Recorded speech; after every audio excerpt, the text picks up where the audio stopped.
Yeah, I've got the noodle bar T-shirt. Oh, nice. Now everyone remembers where they've got all their stuff. So yes, greetings everyone, and welcome Andy and welcome Matt. Now, doing everyone? I've got two experts here, or so-called experts. We'll see how much they love the film. So we'll start clockwise. Matt, when did you first see this Blade Runner 1982? To be honest, the first time I saw it, I think it was on television, probably BBC Two, probably on a Sunday night when they used to show the sort of these kind of tech noir sort of sci-fi films of the 80s, probably late 80s, early 90s, I'd imagine. So yeah, that was my first experience of it. Okay, Andy? I'd love to have seen it in the cinema, but I was too young. Yeah, I was 9, I guess, in the cinema. But yeah, Andy, I guess as a young lad of now, it would have been a few years ago. That's it, yeah. So not to make you all feel old, but I wasn't even born when Blade Runner came out. So. 1982, wasn't it? 82, yeah. 82. So my first experience watching Blade Runner would have been my granddad's VHS, probably in like the very early 90s, 1990, 1991, when I'd have been 5 or 6, like far too young to understand it. But it was like you just went through the VHS collection and you picked it based on the artwork kind of thing, and it looked all futuristic and sci-fi and stuff. So I get sent upstairs to watch it on the combi VHS player, so they could have a wee drink. And you know that way you're watching it at that age, it's like the themes are far too complex, but it left a lasting impression because of how it looked, and sounded. Yeah, and then it wouldn't be until years later, probably a good 10, 12 years later, when I would kind of watch it after I'd grown up a bit and could understand it, and then I've kind of fell in love with it ever since. Yeah, I was the same. I rented it back, I guess it was 83, 84 when it was on VHS in the big box, and there was 3 films, Empire Strikes Back, Rocky 3, and Blade Runner that were Rocky 3, regular rentals. And for some reason I drawn to this film. I think it's the music, the look of it and everything, but like you said, I didn't understand it being 11 or 12 at the time. But I did like the land. Just say hello to a few people. We've got Cheekster777. I guess the version that we all watched was the one with the commentary, was it? Because that was the first version that ever came out. The theatrical version. I think, is that the only version apart from the work print version? So it's got the voiceover. Yeah, there's 5 technically versions. There's the theatrical, which is the Laserdisc, the work print, the director's cut, and then the final cut. That's right, yeah. But we've got Sean. Good evening, Sean. Talking about his favourite film. I would say the commentary kind of really gives it a sort of more of a detective noir kind of feel to it. Whereas I think without the commentary, it's more of a science fiction. Do you see what I'm saying? Yeah, I think I actually watched just in prep for this stream. I had it on in the background, so I've got this version. This is what I have my 5 cuts on. So I've got 4K versions, but I have like this tin version that has. It came out with the 2007 final cut, and it has all the cuts on it. So the final cut's my favourite. So I'm not too bothered about just having those in DVD. But anyway, I had on the international theatrical cut, which I had never actually watched before. But just when you were talking about the commentary there, Matt, I've grown up with although the VHS one would have had the commentary, but I don't remember it. So when I've watched it as a kind of teenager, it would have been the director's cut, where it had been the first director's cut, which ditched the commentary. Yeah. So when I hear the commentary now, it just seems so corny and out of place. It sounds phoned in, and I think it cheapens the movie a bit because it's not tonally the way it's delivered isn't in keeping with the rest of the film, if that makes sense. The visuals, the score, and true. It's how it went, because when they made it, there wasn't going to be a commentary. Then the studio made them put a commentary in. So that's right. Was it Harrison Ford went in and just said, read off some lines, willy-nilly saying they'll never use it. It's that bad, and of course they did. And It So is. Is that true though, or is he not also refuted that claim? Probably just I don't know. his professional Many reputation. different places have said that, and I couldn't find a definitive answer, but it doesn't sound like he was putting any effort in. So it definitely doesn't sound like he's putting the effort in, though. So I don't know if he's let that slip in an interview that he didn't put the effort in, and then he's annoyed, offending people, so he's tried to kind of change his opinion on it. But I personally don't like it, but it's nice. I'm not damning anyone who does like it, but I think it's better left to the imagination. That Deckard's kind of mysterious, and because it lays it all on very thick early. I'm an ex-cop, ex-killer, all this. It's corny dialogue, and we don't need to know that. We can kind of find that out as he gets pulled in. I think that's a more effective delivery than a phoned-in voiceover slapped on over the nice visuals. It's definitely off-putting now. Going back to it, it's weird. I think so. Anyway, so let's talk about the book. Do androids dream of electric sheep? Who's got the book? No, don't have. Who's read the book? I've got the book. Third through. Oh, you got the book. There we go. I've got the book, but I've only read half of it. I've tried about 3 times to read it. Not that it's a bad book, but I'm just terrible for getting distracted with books. Yeah, I only made it. Well, I only had time to read over a third of it, so it's different. Yes, very different. Very different to the film. Yeah, because it's only 193 pages, so it's quite a short book because the killings happen very quickly at the end, apparently. But so first of all, it is Rick Deckard. He is a bounty hunter, not a cop. It's in San Francisco. Okay. That's right. Yeah. He's married. And they have these empathy boxes, which you can control your showing off mugs. His legend mug. But yeah, they have empathy boxes which control your emotions. So you say, "Oh, I'm not feeling too good. I'll feel happy," and plug yourself into this thing. And then, of course, there's been World War III, even though it's called World War Terminus. So that's why all the animals died. Owls were first.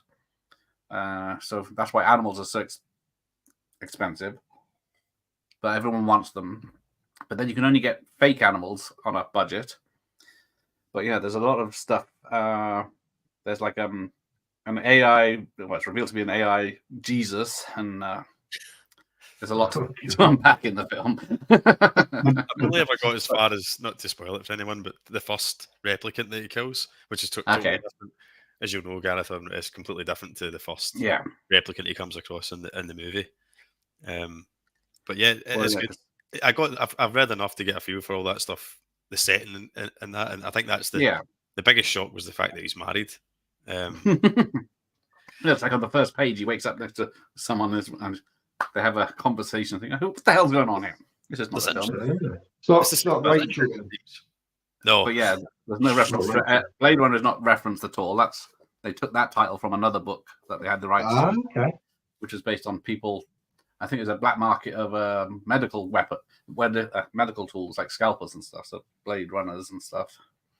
But the person you have to ask is this gentleman reading movies. He's definitely got information on it. But so yeah, they have lead cod pieces because of the nuclear waste. So if you want to reproduce, that's right. You have to have these lead cod pieces. Pris is a copy of Rachel, but they're not sex bots. And then he keeps an electric sheep on his roof, which just seems to be the thing. They have animals, and then he gets a goat, a real goat later on, and then Rachel throws it off a skyscraper to spite him. I need to finish this book now. I've read the part where it kind of, it's a play on modern society, kind of where you're jealous of your neighbour, and it's usually because he's got the better car or the better front lawn. But in Blade Runner, in this setting, or in Phillip K. Dick's book, it's the animal you're jealous of. Because I think, has the next door neighbour not got a real sheep? And he's got it's a horse. He's got a real horse. Real horse, is that what it is? Yeah, and he's really jealous. He's got a horse. Jealous they seem to keep him on top of buildings for some reason. Yeah, it's a lot more zany and less kind of moody. I think from the third I read, the only bit that's exactly the same as the test he gives Rachel. Is pretty much plays out the same text and stuff. Using the void comp. Yeah, because it tells you what. Because I don't think it explains what they are in the film, that machine, because it sees like blushing and it sees eyes, muscle movements, and pupil dilation and all this sort of thing. But he doesn't really say that in the film. But yeah, that's the biggest changes. But yeah, something else. Get some comments. I've got a few of the good ones. I like the voiceover, and it keeps the if the voiceover was done properly, I think it would have been all right.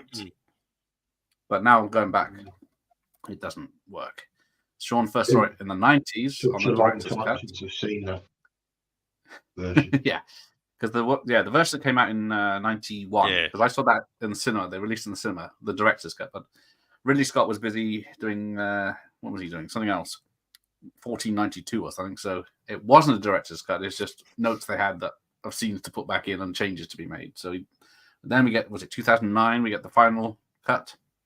2007. Yeah. So yeah, and then we finally get the version that everyone's happy with, even though no one had a good time making the film at all. Originally, it flopped, didn't it? It did flop at the box. It was a massive flop, just like the Thing. Yeah. E.T. killed them both. Yeah. It's one of those no one wants depressing movies. It's grown and grown. But yeah, that is it. Their nickname is Andes in the. That's right, they're androids in the book, and then replicant's not used. That was mentioned by, I think, someone's daughter. When they were writing the script.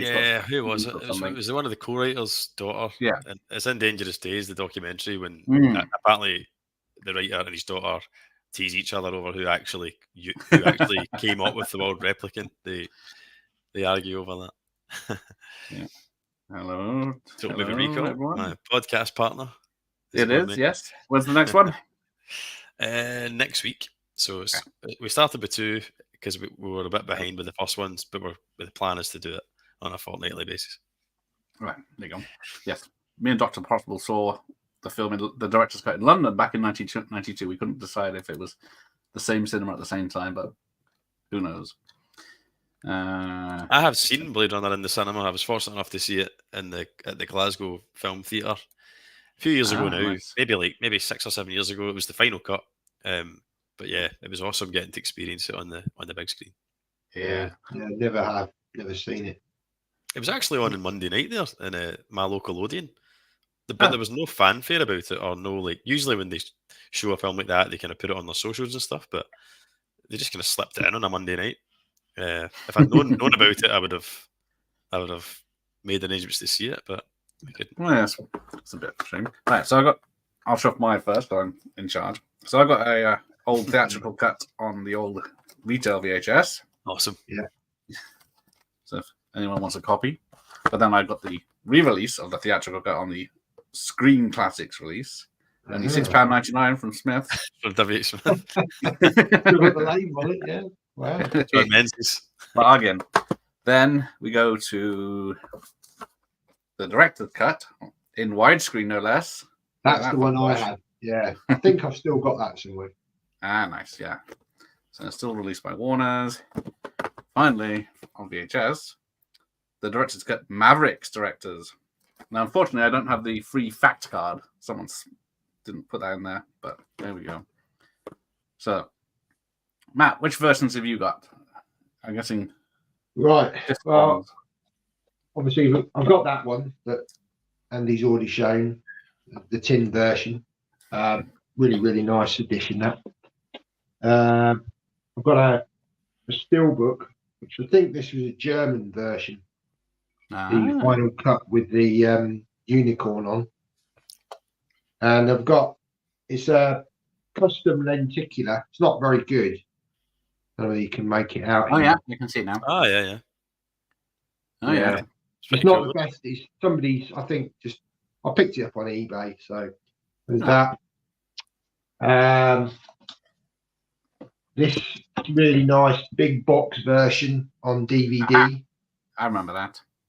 It's got the full-size poster in it. and it's got the film cell as well.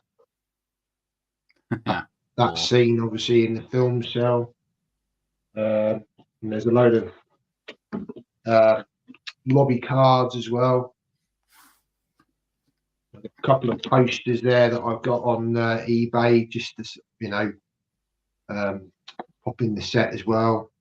Nice. With that, and then would that probably be the one that everyone really wants to get hold of, and it's sold out. Really, is the Film Vault, the 4K.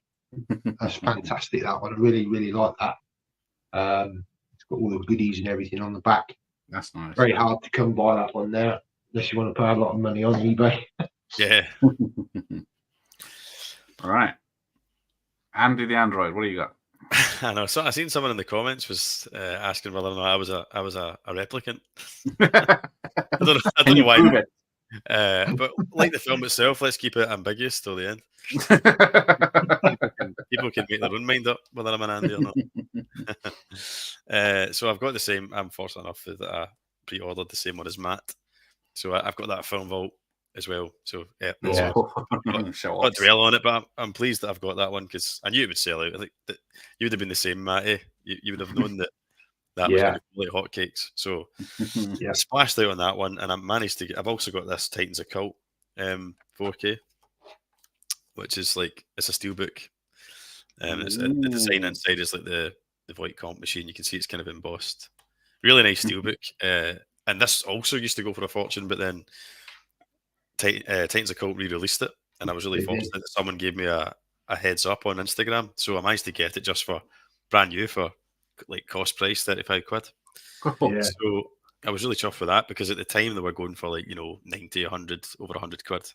Yeah, I wouldn't have paid that for it. So yeah, I was crazy price. Really lucky to get a hold of the reprint. So yeah, that's my copies for now of Bladerunner. Never rule out picking up more. Has anyone seen is it a briefcase version? Yeah. Quite big. No one's got it then. I was tempted by it. Tempted. Because it's got a little oh, actually I do have another edition as well. Hang on. Musical interlude. I've got another one. I know. So the one I'll just go the one with the the one with the briefcase launched in tandem with this. So this was like the lesser option of the briefcase. Yeah, that's the same colour in it. Yeah, the briefcase is really nice. But if you want a UK Region B Blu-ray one, like you're talking anywhere from 100 to 200 quid, 300 maybe, even if it's like sealed. Yeah. As much as I love the film, so we've got this one as well. Oh yeah. And it's got the spinner car. Nice. Spinner which toys. You did get that in the briefcase, but I think it was a different colour. This is like a silver. I think in the briefcase it was blue, and it also came with a little origami unicorn as well. Cool. So yeah, I forgot about that one. Got another one. Oh dear. Now, well, I remember the Asian lady in that advert on the big side of the building. Do you know what she's advertising? Like I should know that. I'm sure Coca-Cola comes up, doesn't it? Yeah, that's on one of the billboards. That's on one of the billboards, but yeah. Apparently, she's advertising. I think it's a morning after type pill. Oh, okay. I guess it's to do with the book where breeding is outlawed because of people's are mutating and because of the nuclear fallout and stuff. If you don't wear your codpiece. Right, I do have this. I found a PDF of the original souvenir guide that came out back in '82. Oh, cool. I didn't realize it was like 60-something pages. So it's like fully in-depth making of drawings, exactly, script pieces, interviews. But it was only $2.95 back in 1982. But imagine what the original was worth now if you've got one. Yeah. So it's got a lot of pictures and interviews. how the script went, what they did. Sure, there must be a few on eBay. Yeah, probably quite expensive, or probably cheap as chips. Right, so that's the book. So yes, there are. Was it 5 cuts on that Blu-ray set? Yes. Yeah. So you've got the theatrical. Was it the work print, the international, the director's cut, and the final? And the European. So there's an international and an American theatrical release. Yeah. US theatrical, international, director's cut, work print, and then the final cut. All right. Yeah. So there we go. What's your favourite, guys? What's your favourite, Gareth, of the 5 cuts? I've only seen the 3 cuts, I think. Theatrical work, director's cut, and final. I'd be fine watching any of them, so as long as it looks good and sounds good.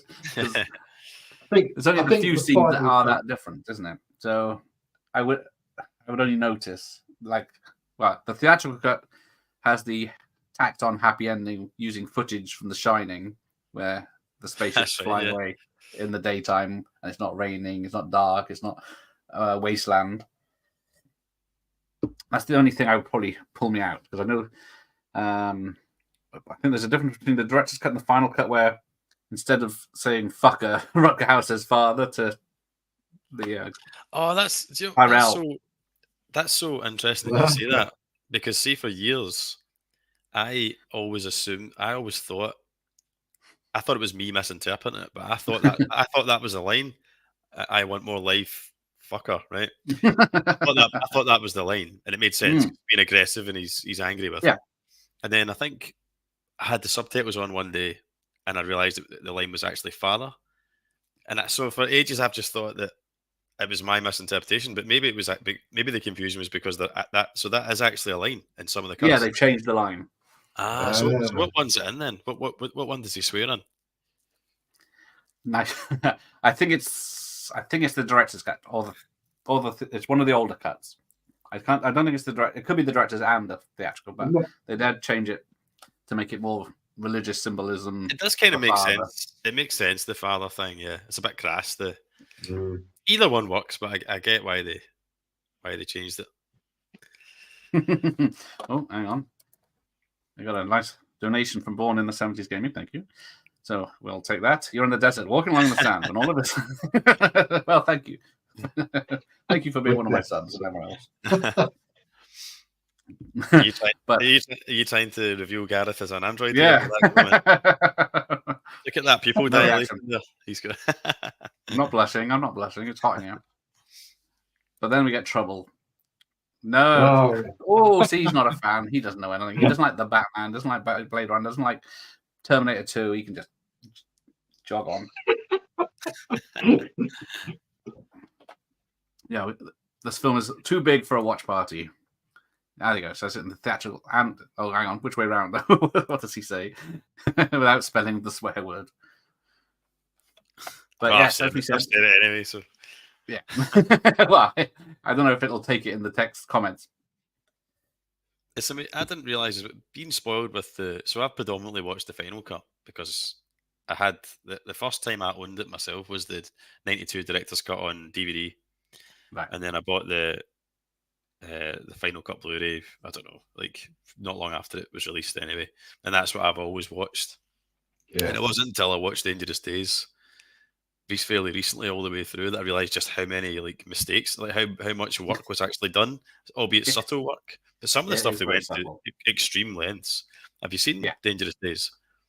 Like since it came out, but long time ago. Yeah, because they did basic stuff where they've reused a scene of Rutger Hauer from when he's with Tyrell, and Tyrell's got his hand on his shoulder, so there's like a thumb in one of the. Then they reused the shot somewhere else, so the final cut had to erase this thumb and the put the background in the shot. They actually got what I found really amazing was they got Harrison Ford's son to come in and redo. So there's a scene where he speaks to the snake dealer, and it's really, really bad on the original cuts because he's obviously speaking completely different dialogue, but they've used other dialogue from another take and put it over, and it doesn't match up at all. So they got Harrison Ford's first son in, who does bear who at the time was the exact same age, funnily enough. So in 2007, he was 41 or 42, which is the exact same age Harrison Ford was when he filmed Blade Runner, and basically got him to dress up and redo that scene, and then they used like CGI to kind of take off just like from the nose down and put it over. Amazing stuff, isn't it? It's amazing what they did, and you wouldn't even see watching it because I'd never even noticed it before. It was only once I watched that I realised. And even once you know, you don't. It's not obvious at all that they did that. No, luckily they didn't do the George Lucas and had spinners around here and people running around there and all sorts of boat. The biggest change is the what's her name? Joanna Cassidy as the Zora, the exotic dancer. Yep. Who goes through the glass, and of course it was a rush production. It was late and over budget and all this, so they had to use the stunt woman in a wig. They did something similar. It's always stuck out because that's not her when she falls through the glass, and of course they went to great expense to get Joanna Cassidy in the same thing, and she was able to recreate the fall and everything, and so they could match it up and green screen it in. But now it's amazing. It's amazing that they went to that length. It's so effective as well. Good. I guess it's the same as Terminator 2 when Arnie does the bike jump, and then it's obviously not him. It's some What's your feelings on that? Just, I know it's a wee bit off topic, but what camp are you in? Are you in the kind of like? Well, with both of them, it's so ingrained in me of the rubber mask version and the woman in a wig that it looks weird now seeing how it's been corrected. Well, so I was more meaning at the Terminator 2. So see, I know it's a bit off topic, but just as soon as you brought it up, the fact that they digitally put Arnie's face over it for like the later releases. Are you totally against that, or do you prefer it? No, I can see it. For newer viewers, it works. But like I said, for me, it just I notice it so much because I've seen it so many times without. Yeah, I like it. It sticks to your mind, doesn't it? I like it more with Arnie's face over it because it just makes more sense. However, I do feel sorry for. I do feel sorry for the stunt double who, for decades, used to go, "Oh, that's my scene coming up. Oh, you know, you're like, we're going to see me in 4K now. Here we go. Oh, what the fuck?" Arnie did the jump. Oh dear. All his mates calling him a liar. Yeah, that's it. All his like son's mates around, like saying your dad's a fraud. That's the thing with a lot of these older films, though. You know, there are those stunt scenes where you can definitely tell it was a stunt man. You know, and I don't know. It just kind of you just accepted it, didn't you? And just thought it was part of the fun of it. But the only way they could do it without injuring the stars, because it's so obvious in HD film, like the action films of the 90s. It's like, that's not him. That's obviously a stunt person. Yeah, but because talking of Zora, so she's an exotic dancer in the film. She was an opera singer in the book, and the snake that she wears in the film is actually Joanna Cassidy's own snake. So that's why she's so comfortable just playing around with it and hanging him up. And all those sequins she has on her for her act took 3 hours to put on, and just for her to get in the shower and wipe them off. God. There's also, speaking about stunt doubles and stuff, there's a scene, it's the first bit of kind of investigative work that Deckard does, where he goes to the apartment. Whose apartment is it, though? Is it Leon? Rachel. I think it's Leon's apartment. Gaff gives him an address, the last known address or something like that, I can't remember. But he goes, he finds the scale in the bathtub. Apparently that's a lot of that was Vic Armstrong. I think. Yes, that's what I heard. Yeah, Vic Armstrong, because he doubled Harrison Ford in Temple of Doom and Last Crusade because they looked alike. I don't think he was available, or it might have been a reshoot or something like that. Yeah, with the reshoots, like you said, they just photographed him in a coy way, and because Vic Armstrong looks so like Harrison Ford, it's so convincing. Yeah, because it's Vic Armstrong that does the leap from the horse to the tank in Last Crusade is one of his biggest stunts. He did a lot of the horse stuff. I watched a YouTube reel or something, and it was Vic Armstrong talking about that specific stunt, the jump from the horse to the tank, and he claims that Harrison Ford wanted to do that as well, but he was like, "You've literally done everything in this film. Like, I need to put food on the table for my family, so you need to let me do one stunt so that I get paid. And he was like, right, okay. Yeah, I've heard that. Oh, because the other thing was, like someone said, hang on, let me just go back. There we go. Sean saying, yeah, the concept art, they originally wanted Dustin Hoffman to play Deckard. Then another long list of people came up when he didn't do it. But when Harrison Ford turned up for the job, he'd to speak to the director, he had to come from the Indiana Jones Raiders set, and he already had the fedora on because Deckard was supposed to be wearing a fedora because it's a noir detective. So yeah. They had to abandon that idea, and then Harrison Ford also then had a severe haircut for the filming, which also upset Ridley Scott because he wasn't supposed to. Oh, so apparently they did not like each other as well, so that didn't help the whole filming.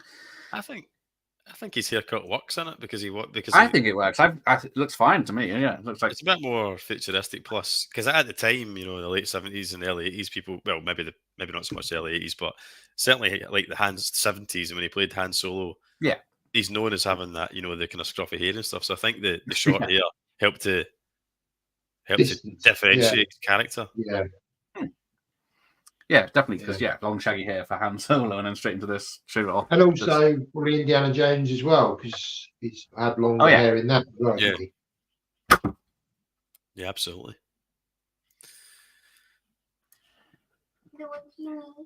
They can hear you. You coming in? Or are you going away? I've seen that. Yeah. Here's the man with a Bladerunner haircut. Come and say hello if you're staying here. You gonna watch this? You gonna watch this film with Daddy? No. Okay. Go away.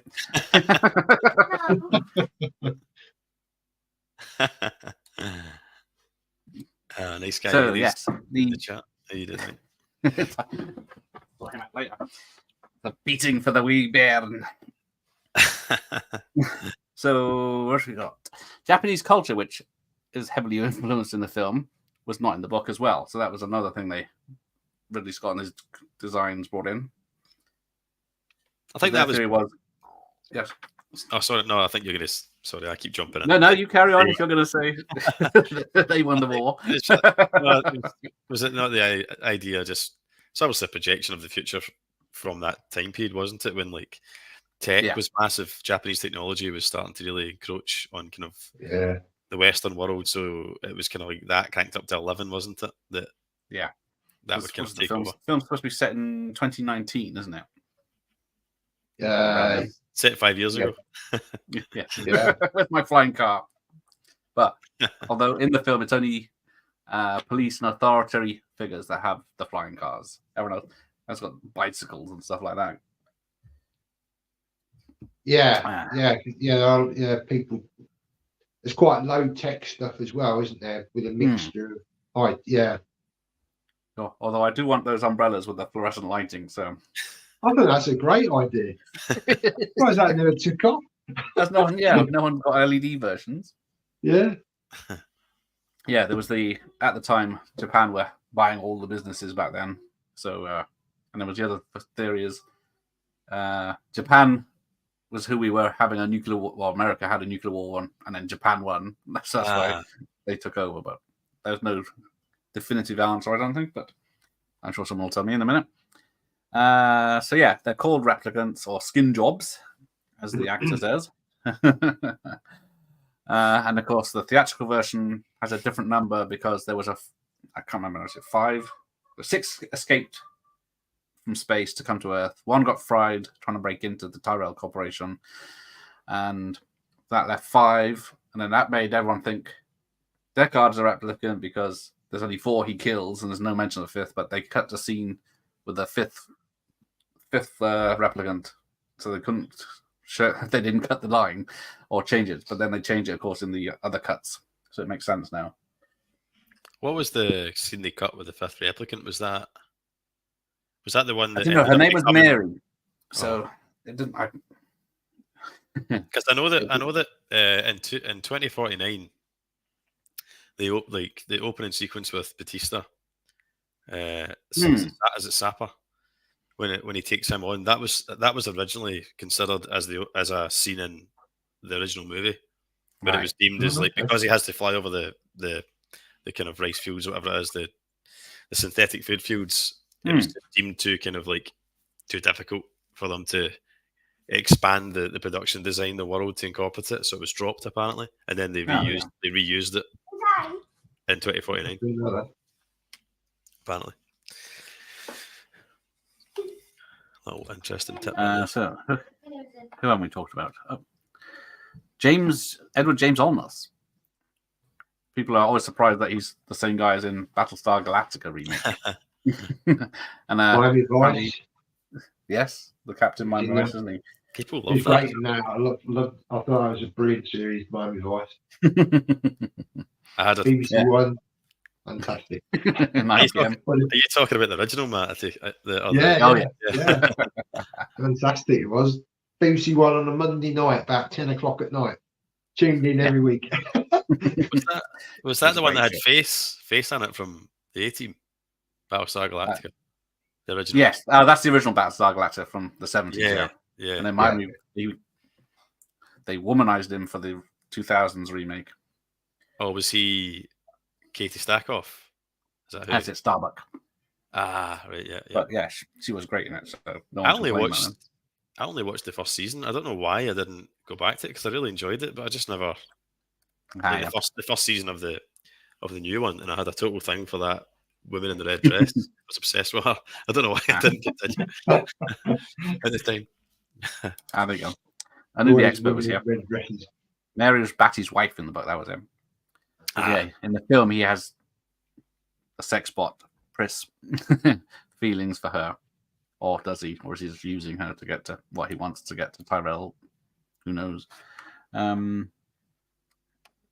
Phillip K. Dick, who wrote the book, unfortunately died during the making of the film, but he did see about 20 minutes of the footage they had filmed, and he approved of it. If not, he didn't approve the dialogue and such, but he approved the look of the film. That look is sort of transcend, just you see it in so many films, even now, it still resonates, doesn't it? Aren't they supposed to be doing a Blade Runner TV series or something? Isn't there? Wasn't talk about? Yeah. Hang on, I'll be right back. You carry on. I think it's called 2099, Matt. So it's going to be set, obviously, years and decades after the events of the last film. Have you seen Black Lotus, which is like the Japanese anime that they did? No, I haven't. Is it? Where can you find that? Is that on any of the streaming platforms? Well, AJ, I think he got it from. I don't quite know where he got it from, but he burned me a few episodes on disc. So I was fortunate to watch a few of them, and it was really good. I need to look it out. Yeah, I don't know. I'm sure he must got. I mean, it was about a year ago now. I'm sure he must be able to find it somewhere, but it's very good. It's got that definite feel of Blade Runner in it, but obviously it's all anime, so it's got that anime feel about it. But yeah, it's really good. I'll definitely look into that. I was aware of it, Matt, and I've been meaning to look it out, but for one reason or another, it's keeps slipping my mind. But it's worth watching as well. You've probably seen them, but the short pieces that Denis Villeneuve did to bridge the gap between 2019 and kind of set up 2049 are worth watching as well. On the special features. Yeah, I've seen those. Yeah, because what's his name's in it? In the the guy, I forget what his name is. Jared Leto. Yeah. There's a scene with him, isn't there? And he's in an office or something. Can't quite remember it. I think there's an animated one as well. I think there's 2 live action ones. That's got the one that you mentioned, Matt, the Jared Leto one. There's one with Sapper, which just kind of gives a bit of an insight into his character. Yeah. And I think there's an animated short as well. I could be wrong, but I think it's an animated one. But yeah. Did you get to see that at the cinema? I did, yes. So I went to see. I was really excited for that. I went to see at the cinema with my wife, just a standard screening, and I loved it that much that I really wanted to see it in IMAX before it disappeared. So I went up to IMAX 3D in Glasgow Science Centre, and I booked. It was like I think it was a Saturday night. I don't know where my wife was, but I booked like the seat. I just booked the most central seat. Right, it was just for me. Right, and I didn't think it'd be all that busy. It was pre-COVID, obviously. So I went up there, and it was absolutely mobbed. And I bought like popcorn and that. So I bought all this stuff. I'm one of those annoying guys that eats all this stuff in the cinema. And I walked in. I looked in the auditorium, and like there was my seat. Like it was absolutely mobbed, and just my one seat in the middle. So I had to like everybody had to get up as I went through. I sat down, and it was two couples either side of me, and I could tell they were raging because they thought they had that nice breaker space, and there was me, this fanboy in the middle. And then before the trailer started, two of them got up and moved to seats up the back. So I ended up then just moving across one, and I basically had a seat either side. Oh, nice. But it was awesome. It was amazing in IMAX 3D. I quite like 3D, not in everything, but I think some films are really good in 3D. Yeah, I was lucky when I went to see it. I think I went on an afternoon, and there was literally 2 or 3 people in the cinema, and it was one of the best cinema experiences I've ever had, to be honest. Because I don't know about you, but the bass was literally, I felt it in my chest. Yeah, absolutely. And I came out, and I had goosebumps when I came out of the showing of it, because it affected me that much. And I absolutely love it. Equally as much as this film. I would say that I would agree with you, man. I kind of feel that way as well. I think the original just maybe has the edge slightly because it's the original. You know, it's the. I think the original was just that going as an advantage, just that it was, you know, if it wasn't for that, you wouldn't get the sequel kind of thing. But a fantastically worthy sequel, certainly 2049. Oh yeah, he did it so well. I mean, I'd love to have seen another film, but I don't know whether we'll get another one. But I don't know. We'll see how this series goes. I'm really keen to see. I think it's an Amazon Prime original. Yeah, I thought there was talk of it, then it all went quiet. Maybe I'm sure Ridley Scott was involved in it as well. What's he not involved in? See if you look at Ridley Scott on IMDb and look at upcoming projects, he's linked to about 100 projects. The guy's about 80-year-old or something. Yeah, he's not a spring chicken anymore, is he? No, and it's like he's just made that Napoleon, which I've not seen, but people are not speaking very favourably of it. No, I don't want to. But the thing with that is, you had Stanley Kubrick who tried to make a Napoleon film. I think he tried to make it for like, what was it, like 10, 15, 20 years? Couldn't get it, couldn't make it. You had the other guy that made one that was like, who was the guy that made one in the 70s? I knew you were going to say that, I can't remember. But yeah, that was an epic one. And it took him ages to do that, and he said he couldn't, it wasn't even his full vision because he kind of ran out of time and money. And then Ridley Scott basically just came along and went, I'm going to make Napoleon. And then 9 months later, it's in like the cinemas. It's like, he's absolutely amazing. Like the way he can, the way he makes films and the efficiency he does it in, and the turnaround, given how old he is now as well. You know, it's really, really impressive. An amazing body of work he has. Because what's it, the Hovis adverts in the 70s? He's a bit more hit and miss now than he used to be. You know, usually when a Ridley Scott film came out, you were like, yeah, this is going to be... And like you say, there have been a few sort of, not duds, but ones that haven't quite lived up to people's expectations. I haven't seen Napoleon myself either, but yeah, I've heard similar things. I've heard it's a bit boring, to be honest. Yeah, like it rushes like 30 years of the guy's life in 2 hours or whatever it is. Yeah. It's mostly just him talking to his wife. Right. So yeah, because originally after Alien, I know there's a few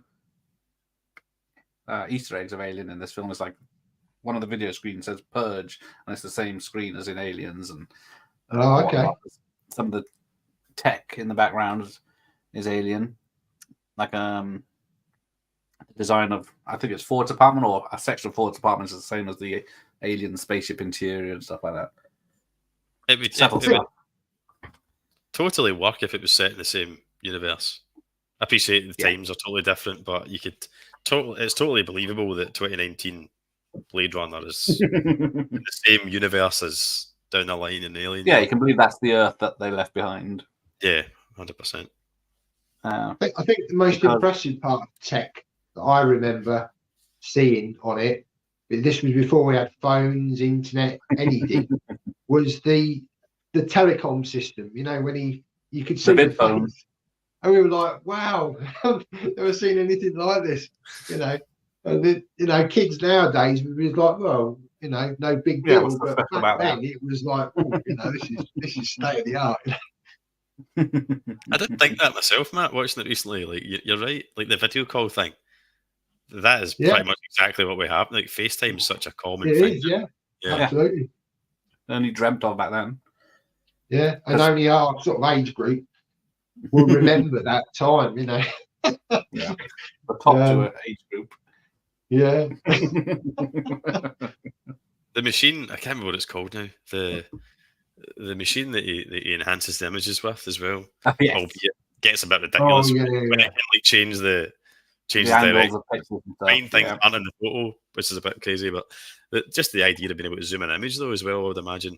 Although that was impossible you totally take that for granted that you can just grab your phone and like pinch the zoom. But they were quite right with that as well. You can easily zoom in images, Yeah. I'm sure a lot of these, they were like pioneering ideas. Tech companies have gone, we can produce this. Yeah. Oh no. Because there's lots of I've got the film on at the moment. Those two dancing women with the hockey masks. One of they got the Japanese girl dancing. They got hockey masks. Or Friday the 13th, maybe there might be a little bit of a nod to that with those hockey masks. That would have been around about the same time, wouldn't it? Yep. Because there was a few companies that went bust after the film was made, even though it's set in the future. Is it like Atari and there's Pan Am? Yeah. There's a few others that I mentioned. I think Coca-Cola might be the one still going. I did think it was cool that in 2049 they kept those brands going for continuity. The temptation would have been to ditch Atari and put Sony in or something, especially when it was Sony produced movie, but they didn't. They stuck with Atari. Yeah, that was a nice touch. Absolutely. Because before Ridley Scott did this, he was making Dune, the version that David Lynch took over. Oh, that's right. So he was in pre-production on that. Then one of his, I think there's three Scott brothers. One of them died, so he left the Dune project. And then after that, he wanted something to do, so that's when he jumped onto Blade Runner. Okay, I didn't know that. Nor did I till today. Apparently that was. I read that was a lot of the reason why. It was to do with his mindset at the time. So he was obviously a bit depressed at the past of his brother, and that was the kind of inspiration or the subconscious behind the fact that futuristic LA is. He wanted it to be like a miserable, gloomy day in London because that was how he felt inside. So he just basically projected that onto LA, and that's why it's always like dark. It's always rainy. It's always kind of miserable looking. Apparently. Yeah. Because if the opening shot where it's over LA and then the fires are burning up, and have you ever been? Was it Stockport at night or wherever it is? Stockport. I know we've got Port Talbot in Wales. It's the same. It's a big industrial area, and then there's fires and stuff. There's only a couple of them in Port Talbot. He probably took that at night. It's all lit up in different coloured lights, and there's all fires and gas coming out. There you go. Nice game. Port Talbot, yeah. I think I've driven past that maybe because when I've been. Is there one that's visible off like the M6? I'm sure when I've come to England, I've seen one of those like huge because there's nothing like that in Scotland. That I can think of. Keep it Scotland clean. We don't have anything like that. But that's the idea for filming. Yeah, Ridley Scott used to drive past this industrial area, and it was definitely pollution. But because it's all the opening shot's just miniatures, superimposed and everything. Certainly, still holds up. Oh, yeah, it's so iconic. Yeah, and still looks great. Because I think the was it Tyrell Corporation headquarters was like a 9-foot model or something, but it's so detailed that it just looks real, and the camera doesn't make it look small; it makes it look large. Yeah, that's the thing. I mean, the model work that used to go on back in the day, it still holds up today. That's why a lot of practical effects have come back, haven't they? Because you can tell when it's CGI. Well, you can and you can't. Depends on the company doing it. Some CGI now is awful, but yeah, those models, like you say, they just hold up even today. Yeah, it's all models and matte paint because none of it was filmed outside. It was all stage, which is another thing they did very well. What stage was it filmed on? Was it filmed in? Oh, well, I think it's was it Pinewood? I think so. No. I can't remember now. Hang on. It does say. Oh, that's my. Someone will tell me before I even fucking look. So yeah, well, while I get to there, June 25th, 1982, it came out in America, and America got it. UK got it September 9th, 1982. That's not too bad by then. See, it's yeah, it's funny because it's like just from coming at it from a kind of physical media standpoint, comparing it to these days, like Blade Runner largely became a cult classic because of VHS and physical media. Had Blade Runner come out today, it might not have ended up down the line being a cult classic because there's only people like us buying a small minority that are like fueling the physical media thing. So it doesn't get that second chance. Maybe you could argue on streaming services. I mean, you see those clickbaity articles all the time, don't you? That say like, "Oh, this Colin Farrell film is now becoming a runaway hit." Now that it's found, it's some shitty film from 6 years ago. Yeah, someone's watched 30 seconds of it. And it's still shit, but it's just a clickbait. I suppose you could argue there's that, but yeah, that just won't happen anymore in the same way, like films don't get that second chance as such on the home video market. Definitely, yeah. Because, it was cinema, home video, retail, Sky, then broadcast television. So there was so much opportunity to make money. Now just straight to streaming. That's it. You guys are a little bit older than me. Do you remember growing up, like, because I've only known Blade Runner as like being this cult thing that no one who's interested in film usually says a bad word about Blade Runner. But you would have been kind of more aware than I was at a time when maybe it wasn't talked about much. Does that, like, it hadn't got that cult status? Do you remember? Yeah, in the 80s it wasn't. Like you say, sort of probably late 80s, 90s, you start to get the cult following, and then it was getting midnight screenings and stuff like that. Yeah, people were bringing it back around. Do you think it was the director's cut that kind of was the kind of unofficial maybe starting point for it becoming this? Yeah, I would say so. Yeah, that's because it's one of the first ones to have a director's cut. I know Cameron did. Was it The Abyss and Aliens around that time? But do you remember, Gareth? I'm sure it used to be on a Sunday night on BBC Two. There used to be a series. Well, there was a guy called Alex Cox. You remember him? Movie Drone. And he used to do like cult. He'd like introduce it and say, right, this is a cult film, and then these would play, and Blade Runner was one of those. I remember. Just remember watching it, and his introduction, he was really good at sort of setting the scene and all the rest of it. He had about 5 minutes introduction, talk about the making, then they show the film, and it usually in widescreen when things weren't in widescreen on your 4x3 TV. And I think that TV exposure would have helped definitely get it out there before then it started to come on the multiple editions that we've had: VHS, DVD, Blu-ray, and now 4K. Because Blade Runner, I can't think of it. Well, maybe like Jaws and stuff, but I think Blade Runner is one of the biggest physical media cash cows ever. Like, if you could release a version of Blade Runner every 6 months, and it would sell out every time. Yeah. Don't give them ideas. The Matrix. Yeah. It's one of those titles that people just have to have every. Yeah. Not me personally, but I'm starting to fall into that trap a little bit. Yeah. But it's interesting that because like it's interesting to speak to people that are fans of it that are a wee bit older than me because, like I say, I just don't like I didn't. It's just always been this well-regarded film in my lifetime, that I can remember. Yeah, I think it wasn't on TV much because it wasn't a popular one either. Like apart from the specials, so it wasn't on like a Christmas or anything.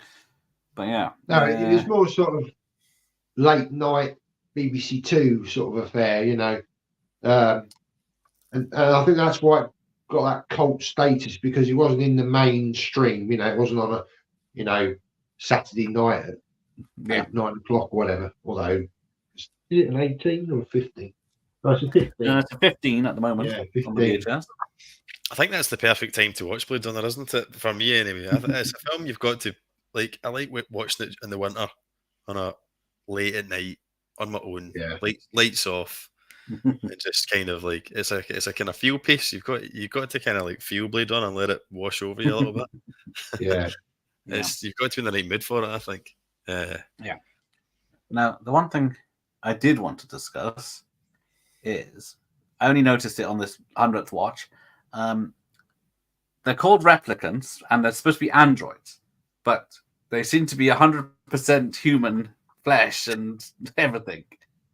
And the only way you can find out if they're a fake is if you test their emotions. So what part of them is an android? That's a question for Tyrell, who sadly couldn't be here tonight. Yeah. He's got it's always James Hong making He's going to be on the stuff. 2049 stream, don't worry.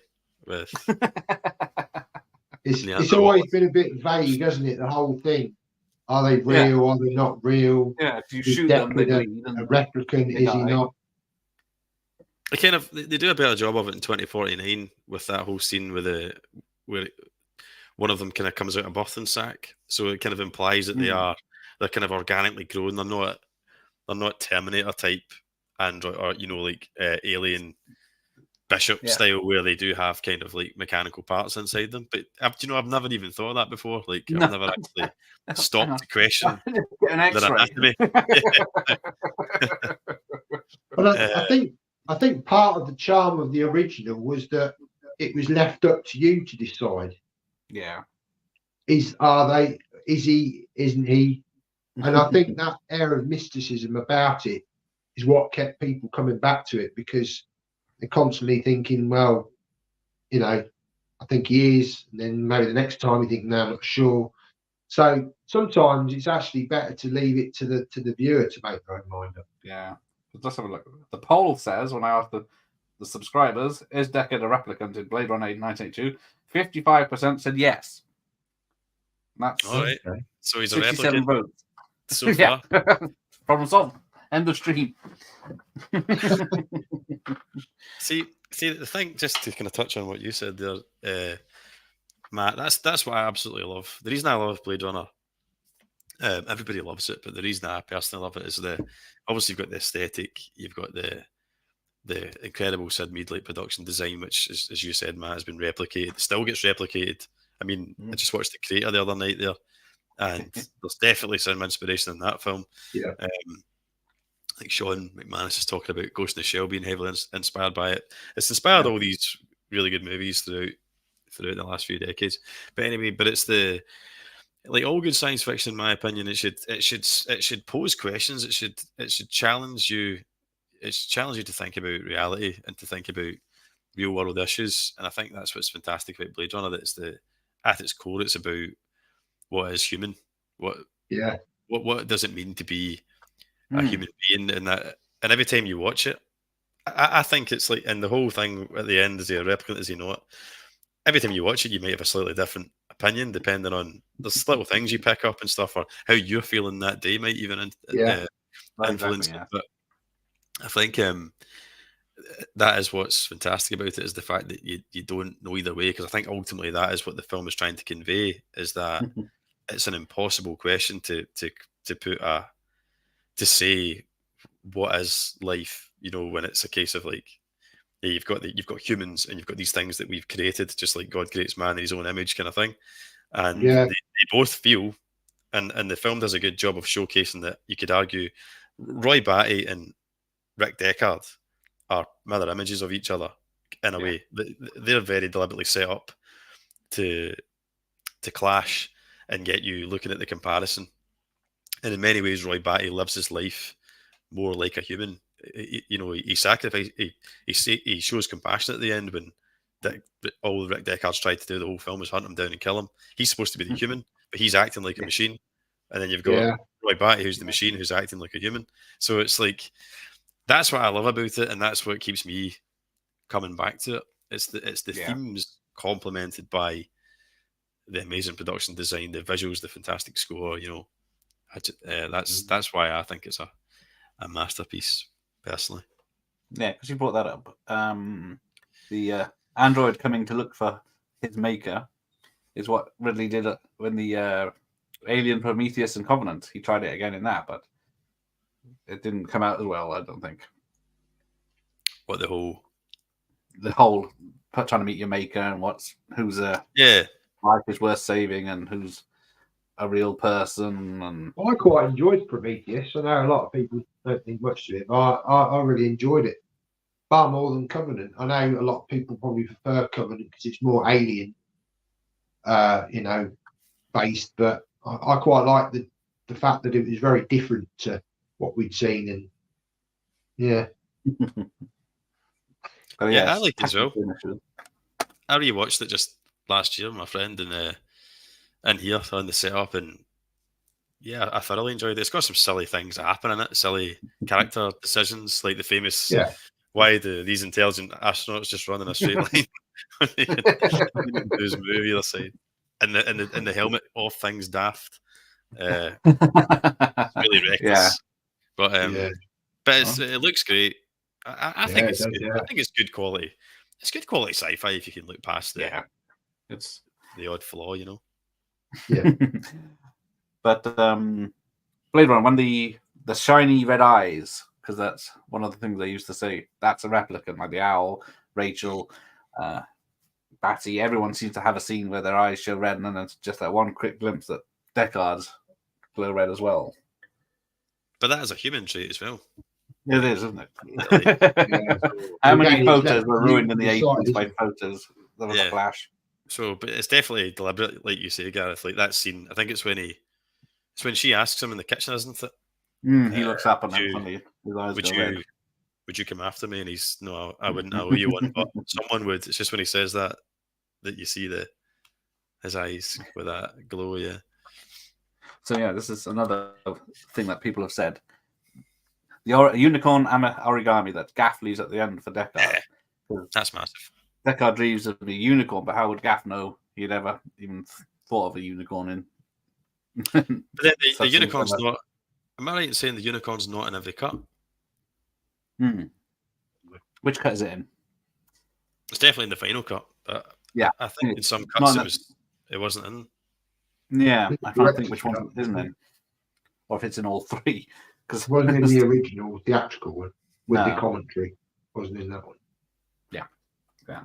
So it's in the director's cut and the final cut, I think. But otherwise it makes no sense. That it's just another thing. He makes a chicken in the beginning when Deckard's eating food to say he's a chicken, and he makes a man later on, and then the final one's a unicorn. I suppose a unicorn is like a mythical beast, though, isn't it? Like a mythical wondrous beast, which you could say that's what Rachel is, kind of. So it could just be what he leaves behind as a way of saying, like, I've done you a favour here, pal, as a Blade Runner to Blade Runner. I've not killed your missus. Your new squeeze. I get that it probably is more tied to the whole. It's supposed to make you think about the replicant idea, but depending on the cut, you could spin it different ways. Yeah, I think it's in different places. There you go. There's your answer. There you go. I knew I had an expert. Right. Let's go. How does she have the child? How does the daughter that's in 2049? How does she? Again. Well, I can answer that one because you got it. Only luckily, Matt, because I just watched the US cut. So in the US cut, during that tacked on crappy happy ending, there's another voiceover part where Harrison Ford explains that he's spoken to Tyrell, and Rachel doesn't have an inset date. Oh, she has an inset date. He doesn't have an expiry date. She's not been given an expiry date because she was kind of an experiment. So that's how they get. If you use that as canon, then that kind of explains why she could have a child. If you can look past the fact that she's supposed to be a robot. So I think what Gareth said earlier. So like, I don't know how that works. So she's fully organic, but an android. But yeah, you're right. But without depending on what cut you're watching. So if you're new, exactly going into it and you watch the final cut, then you would be asking the question Matt's asking, saying, "Well, how does that work?" Because she should be dead in a couple of years. But, yeah. I didn't know that. Right. Probably have seen it long time ago. But, it's worth watching. It's they're good to put on because they're not massively different. So I think the final cut is definitely the best. I like to see this work print. And it does say that there's different footage in it. Alternate music and footage. Yeah. And voiceover. So I really need to watch that. Yeah, I need to watch that. I put it on in the background a couple of months ago. I wasn't giving it my full attention. I was doing something, but yeah, it's really weird hearing it without the Vangelis. Well, maybe it is still Vangelis, but it sounds very different to what we know, like the Vangelis. Okay. I'm it's not as good. There. It's worth watching just to see the differences. Yeah. So who's got the album? Yeah, it's definitely going to be a watch then. Oh, nice. So what's that you've got? Is that I do have a CD vinyl album? Awesome. Is that new, Gareth, or is that just an it's a re-release? Years ago? Oh, it's a few years ago. I think it's about 10 years ago. This one, I didn't. It was on sale, so it's because there has not been a full soundtrack. That's one of the things. No official soundtrack recording came out for a decade. There was 2 releases of the music from the movies, and so some of the tracks are missing. But then in 1992, in the director's cut, they released some of the music on an album. But this one is a more complete album. But I don't think this has got everything on it. I think a CD there's a double CD or something that's got all the music. I've got the CD upstairs somewhere. It's a brilliant soundtrack. What's your favourite track off the soundtrack? I think it might be. Is it Rachel's Song? How do you like? Yeah, I like that one actually. Rachel's Song. And then the main tile is the building when it's building up and coming on. But and then some of them. All the music to be honest. The whole soundtrack's just fantastic. I could just listen. Often I will listen to it if I'm working as well, just in the background. It's a good one to have on the background, isn't it? It's great. Yeah, it's fantastic music. I like Rachel's Song as well, but it's all good. I was thinking Hans Zimmer's soundtrack for 2049 as well. Again, he's got Vangelis in there, but with his own spin on it.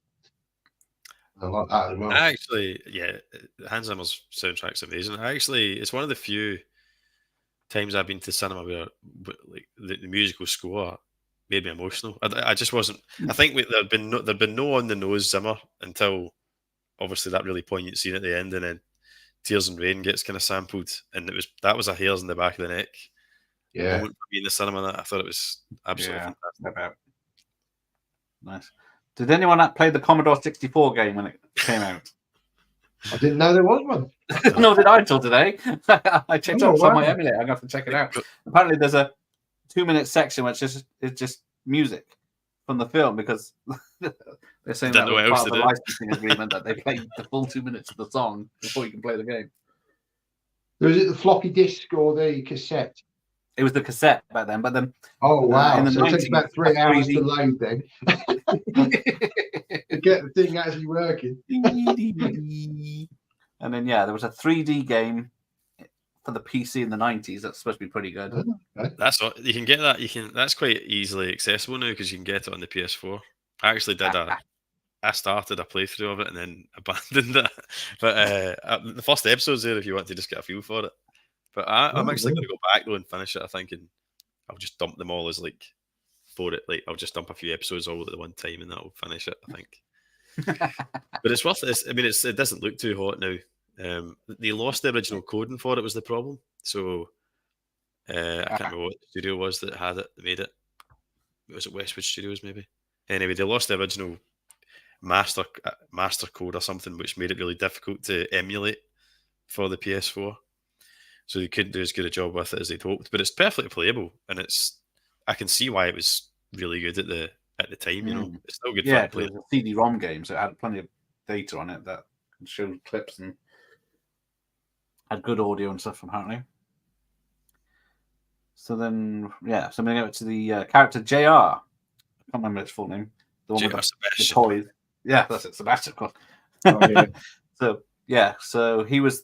There is a second character in the book, which is the book is two characters basically, Deckard and this not JR character, who's very similar, but he works for a vet collecting animals, fake animals. But then Chris turns up at his place, the same, but not to get him in to get Batty into Tyrell at the beginning. But yeah, because Chris looks that like scene now, actually. Yeah, got it in the background. Yeah, but so for the film they gave him an aging condition. That's why he can't leave the Mars. Degenerative. And then, and then it's of course he's on borrowed time as much as the skin jobs are. So that was some good writing. A bit of trivia about the actor that played J.R. Sebastian. He voiced a very similar character in Superman the Animated Show. So there was an episode. There was an episode in Superman the Animated Show watched it this week by accident. Have you seen it? The actual episode I'm talking about. Oh, yeah. Awesome! It was like I recognise that voice. He plays a toy maker, and it's obviously a throwback. That's why he's been cast. It's a throwback to Blade. That's a good one. Pretty cool. Well, all those episodes are good. Great storytelling. But yeah, because they aged him up for that film. Because I always thought he was old, but yeah, he's still going. What's his name again? Oh yeah, we haven't spoken of Rutger Hauer yet. William Sanderson or something. His name is. Yeah, that's him. Yeah, but this is Rutger Hauer's favorite film of his own, not just because he had get to do his monologue at the end that he wrote, because apparently the original monologue was all tech heavy and complicated, so he had some time off because of the problems on set, so he had a good sleep and then he came up with the Tears in the Rain speech. Oh wow. It's amazing. I always think it's amazing when you hear stuff like that. You know, things that go on to be so iconic and they've just been kind of done by the seat. Someone's done it by the seat of their pants. You know. It's the same with the often the case as well. Yeah. But yeah, he had to have his hair bleached every 2 to 3 weeks for that part. He's great. It's one of those parts you can't imagine anyone else playing that. Because was it Ridley Scott saw him in his Dutch films of the 70s and just hired him based on that rather than having any what do they call them? Not interviews, auditions. I think he did. I think in Dangerous Days he says that he took it upon himself to dye his hair peroxide blonde and turned up like the first time he met like that after he'd been cast, and it wasn't how Ridley Scott wanted him. Had in his mind him looking like. But he was like, I'll trust your judgment and let you go with it. Yeah, he seemed to have there was a lot of problems on that set, money and everything. Just surprised we got a finished film. I went on it. You sent me on a Rutger Hauer rabbit hole. Oh, a couple of years ago, so you did. Well, it's Rutger Hauer month is coming up in May or June or whenever I can think of it. We did that. Is that what you're doing? Are you in February? Rutger Hauer. Oh, awesome. Yeah. May have to come back on then if you have me. Did we do Wanted Dead or Alive? Or I can't remember. We did Wanted Dead or Alive, and then it was off the back of that I went on a Rutger Hauer. Well, you got the Hitcher, you got Split Second, Wedlock. Yeah.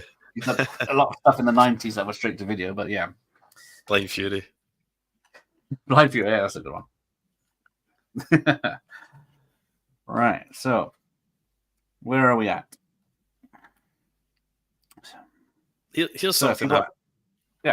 Something I wanted to ask you tonight about it, because it's the one I've seen Bladerunner a million times, like you guys have.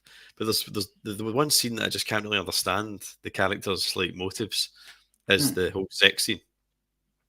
So see the kind of sex scene / rape scene. what do you make of that? I find it difficult to kind of understand what's going on there. Like what it's done in a kind of like really aggressive way, but I don't really understand. And the whole it's an odd one. It's been mentioned a lot in making reviews. He wants people don't understand. Yeah, she says she loves him and fancies him, but then he makes her say that stronger. Yeah, he basically tells her to say things almost like he's forcing her, looking for her consent. But I've always tried to like take that scene apart and work out what.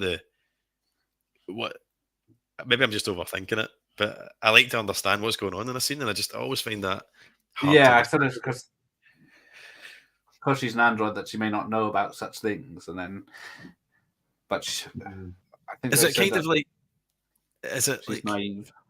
Yeah. Is it kind of like? Is he aggressive because he kind of? Does he know he's taking advantage? But he has by this point he's becoming a bit softer towards like the replicant cause, so he's overcoming it with aggression. I don't know. I just find that scene so weird, and apparently there's more of it. There's a version of it, or maybe it never made any cut, but there was more filmed where it was a lot more typical of a sex scene. Like there's a lot more flesh on show. Yeah, I'd heard that they hadn't made it. Yeah, a bit. But yeah, it's the only scene in the film that I don't really. I don't get. A decision was made, wasn't it, to make it like that? But I don't know what. Like you said, I don't know what it's supposed to make of it, because like because I don't know how old mentally she's supposed to be, because like her memories are implanted, so she never actually grew up. She just like turned up one day and then they put the memories in, and as far as she knows, she's 20 something or whatever. But yeah, she's not. Maybe she doesn't know about what's supposed to happen, so he has to tell her. But very 80s. Yeah, how it's going down. But she's just an android, so it doesn't matter. Yeah, that's what I think. Is it just that he's still kind of like holding on to the idea that technically she's a robot, so I'll do what I want. Yeah, kind of thing. Which isn't a very nice. Maybe that fits into where his character is at that point, because he, like I kind of said earlier, he's supposed to be the human, but he acts in a very cold and callous way. Yeah. Well, because if he is an android, as 55% of people said he was, then why would they send him after a dropout? Because the first time we see him, he's just eating noodles and he's retired or on vacation or whatever he is supposed to be. But yeah, he's. I don't know. So what do you guys think then? Are we doing it? Are we committing? Is it? I don't know, I'm thinking it over here and I keep changing my mind because he's not the best person for the job if he's a replicant. Because all the replicants are designed for something. I don't think he is. Brian James made me think that he could be one, but I don't think he is. Yeah, I agree with you about I think because of the job that he does, he has to be cold and callous, and I think maybe that comes across in that scene that he's kind of just telling her how it is, kind of thing. But no, I've always thought of him as a human. I've never sort of thought he is a replicant. I still, even in 2049, I still think they don't really answer that question even in that film, do they? No, they don't. Obviously, what's his name? The other guy. What's his name? Gosling. Yeah. What? K. Is it K? Yeah. Officer K-dash. He is replicant. Yeah. Joe, does he not rename himself Joe towards the end? I think he does. Something like that, isn't it? He gives himself an easy name.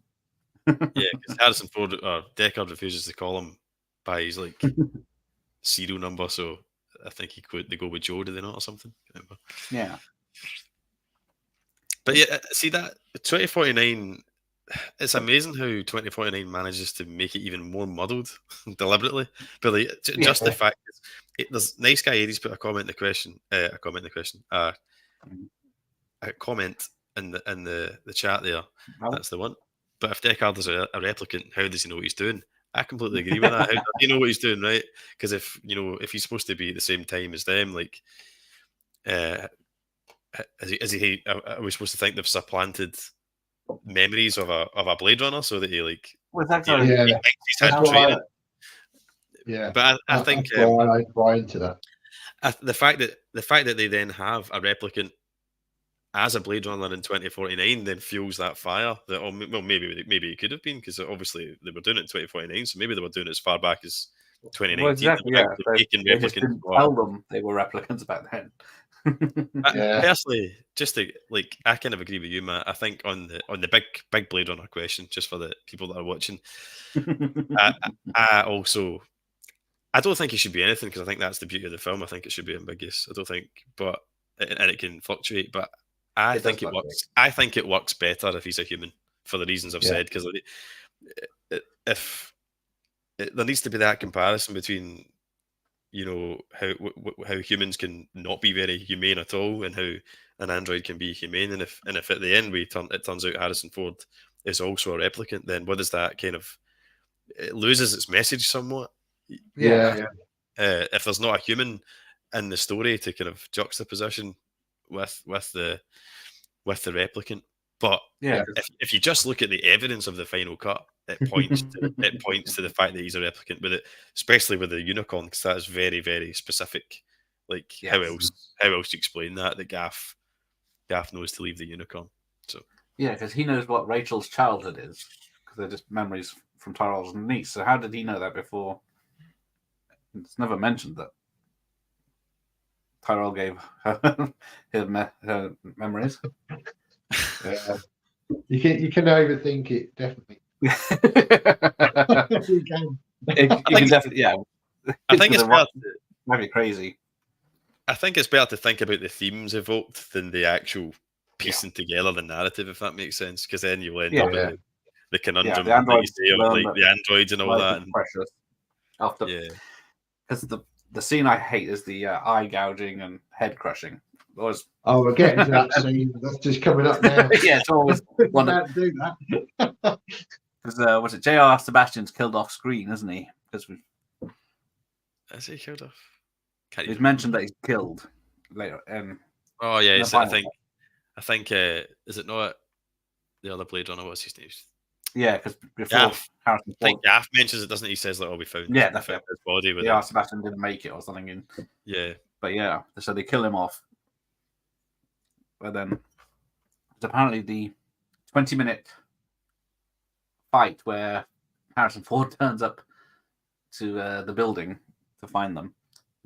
He doesn't speak for the whole 20 minutes, I think, as someone said. He just turns up and wanders around, and they attack. And then, because he shoots Priz, and then because she's a sex bot, she has an orgasmic death. I remember that. And then Daryl Hannah recreated it in was it Kill Bill, when she gets her eye plucked out. Okay. Is that why she dies like that? I've never heard that. Yeah, when she goes. Oh, right. I didn't know that. Yeah. That's pretty cool. I didn't know that. Apparently, that's what I've been told. The clips did look like that, yeah. Although it's obviously not her. It's not Daryl Hannah. It's a guy, I think, isn't it? Yes, because they had a gymnast in for the day to do the stunts, and they kept rehearsing and doing it. And then by the time they got to film it, they were too knackered, so they had to go around to a gym or something and find someone. And then it had to be a man because that's the only gymnast they could find. Oh dear, yeah. That scene where he just gouges out his eyes. Because originally Rutger Hauer had a model head, and Rutger Hauer was supposed to blast it. But he said it didn't feel right, it didn't look right. So then they had to get the actor, and then he kept his glasses on, the Tyrell actor, and then got the blood onto his glasses from the inside to make it pipe through the lenses. Yeah. Because that actor had a hard time. He's the barman in The Shining. That's right, yeah. And then, because he was wearing the thick glasses, and he had all this techno babble to speak, he had to have big signs up with the text. So that's when He's talking to Rutger Hauer. He's looking ahead at the things, and Rutger Hauer's moving around the room, but he's just staying forward on these cards that he can barely read because the glasses are so thick. Yeah.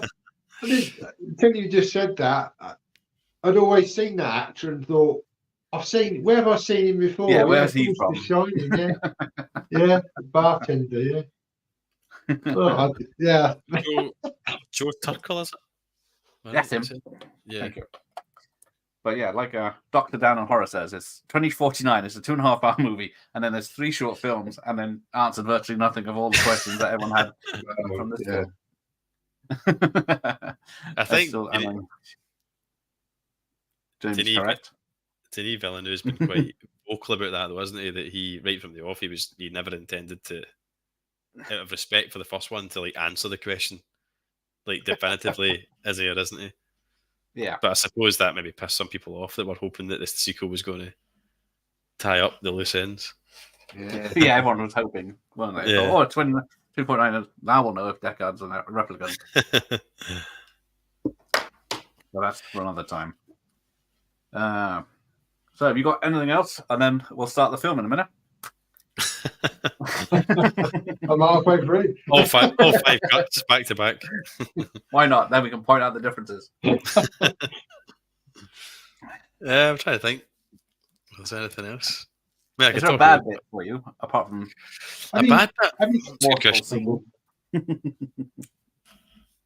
That's what, I've already talked about it, but I've always found the whole love scene maybe a wee bit unnecessary, and it doesn't make any sense. Yeah, it does. It does now that I think about it, but it's just a very puzzling scene. What do you make of Sean Young? Because people didn't want her in the role because that's her first big screen role, and then people thought she was too bland and didn't know how to act. But then Ridley Scott was saying, "Well, that's how I want the character to be," and a bit of a not knowing what's happening sort of thing. Yeah, I think that's fair. I think if she had any more sass about her, it just wouldn't play right. She has to be naive and innocent because she's. That's how I see it.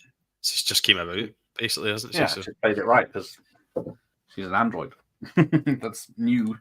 Because I think they get away with it. Because when she has the test in the book, I don't think she knew she was an android, they didn't know she knew that she was an android. But then, that's all. It gets very complicated. Have you guys seen the film called Soldier with Kurt Russell? Yes, someone mentioned that a minute ago. Someone mentioned it earlier. That's supposed to be set in the Bladerunner world, but off-world, apparently. I didn't realise that. I think AJ told me about that, and he sent me the... Yeah. Well, did he send... I got it. And I watched it, and it's a very, very loose link, I think. Yeah, I think the biggest thing is a spinner car in the background somewhere is the biggest hint. Oh, isn't there? It's in the junkyard, so it's hard to see. There's something else, is it not? Like, something happens on screen. Is there not a reference to the Tyrell Corporation? There's another nod. I can never remember what it is, though. So I can't.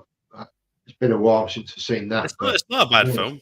It's not in the same league as Blade Runner, but it's... No. Yeah, Kurt Russell fit enough in that one, considering how old he was. Two kind of flops, sci-fi flops back to back. Because it came out around about the same time as Escape from LA, didn't it? Maybe budget straight to video movie. Yeah. So he had Stargate. He's had a few. So he had Stargate in '94, Escape from LA in '96, and then Soldier '98, maybe. Yeah. And then Breakdown was a mild success. Fellow replicants. Oh, he's just revealed himself. Shoot him in the face. Now, what do you make of Ford's when he does that? He's supposed to be the investigator at the strip joint. Excuse me, miss, can I have a word with you? And then that's a bit. I don't know if that it's quite jarring, that scene, isn't it? But it works because it's like kind of spy. It's kind of spycraft almost. Or not spycraft, but it's showing that he's like experienced, that he's disarming her by putting on a character basically to try and catch her off guard. Would a But this replicant do sounds that? stupid. Yeah, it obviously fails at the first hurdle, but I do want one of those bubble hair dryers though, because of my hair. You'd be surprised to know what a guy will do to get a look at a beautiful body. just got the scene on where he's coming into the room with all the toys. Yeah, the little people in the costume. And then he's just like, Chris is there. She's obviously looks like a doll. Yeah, it's quite creepy. A lot of the sort of background stuff is going on. I guess better in HD. Yeah, it doesn't really. Well, I'm pick up watching on the Blu-ray at the moment. I'm not watching the 4K, but he still looks pretty good even in Blu-ray. To be honest. Oh, I bet. Her hair looks like she's like shocked. Yeah, whatever. She's electric shocked herself. Just put a finger in the plug socket somewhere. Because the scene outside the building where she first meets JR, where she trips up and then smashes a window on it with her arm on the car. Apparently that wasn't planned and it was real glass, and then she chipped her, I think it was that bone in 5 places. Really? Wow. Yeah, so she's still got the scar, I think. You can see it in other films. The sex bot scene where she's going crazy. yeah. Kill Bill. Yeah, you're right. Yeah, Kill Bill Volume 2. She does do. Yeah, that. I never noticed, but I have only seen that film a few times. No, you're right. There he is. Well then, all right, an hour and a half. That's about right. Unless you guys have something else. No, I mean, I'm probably not as versed in it as you two. It's a film I've watched from time to time, but I think you guys are really kind of sort of into it. I mean, I love the film, but yeah, probably not to your sort of stuff on the trivia side of things. Well, I've been watching. That's all good, mate. Yeah, I don't know how many times I've seen it in 40 years, but quite a few. I've seen it a good few times, but yeah. Not that recently, actually. I don't think it's that. It's not a perfect movie. Just when you were talking about, does it have any? I can't think of any bits that really. Nothing really offends me or annoys me. But there are times when I think it drags a little bit. People have said it's slow, yes.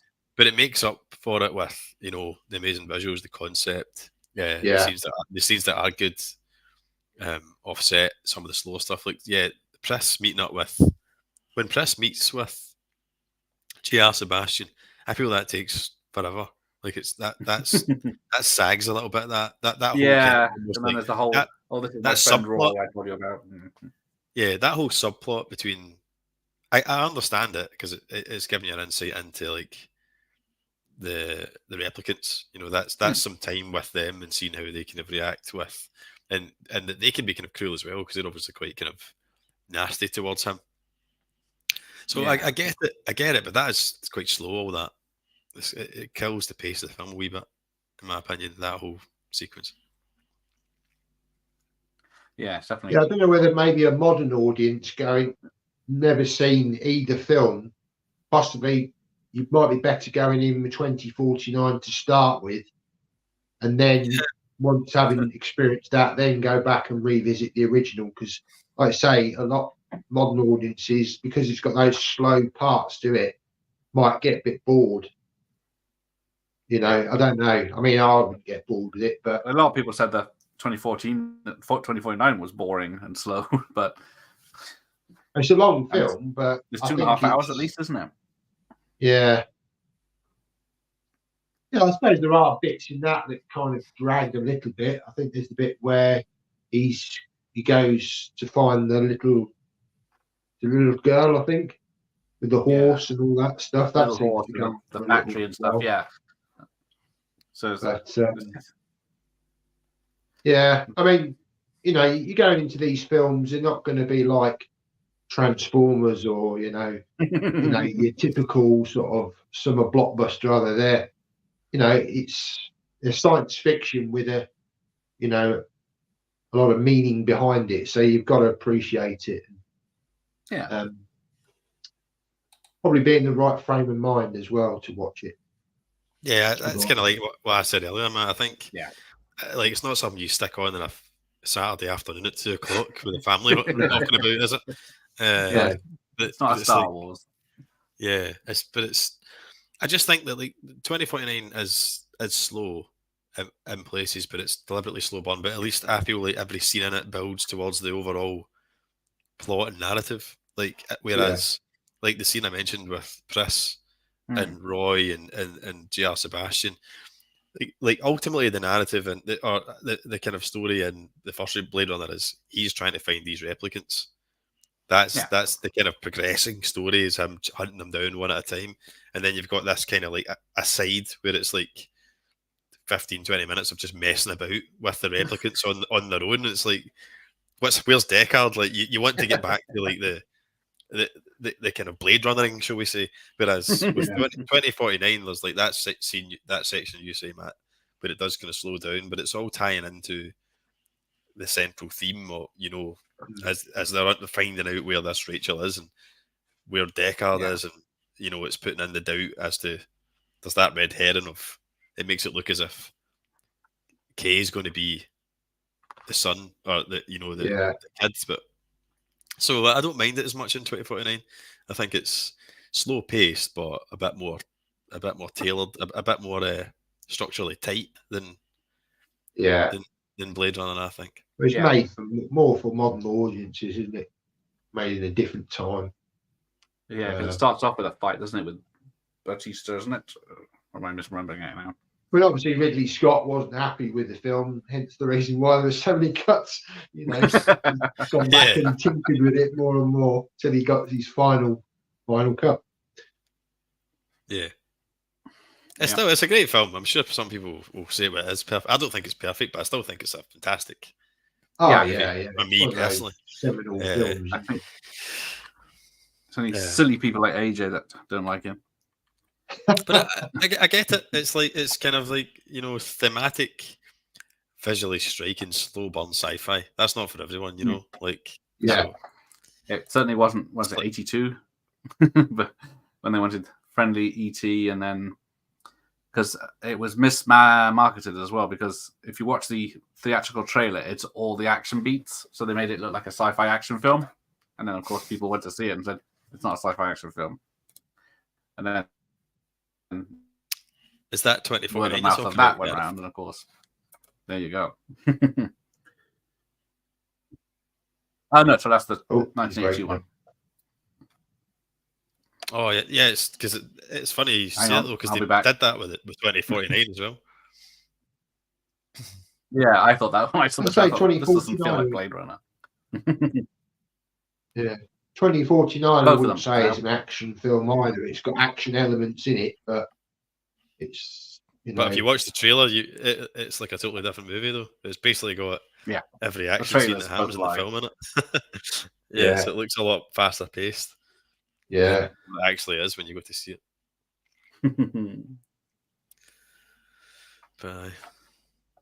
But if you have anything else to add, or are you done talking about it? No. We were talking about the soundtrack, haven't we?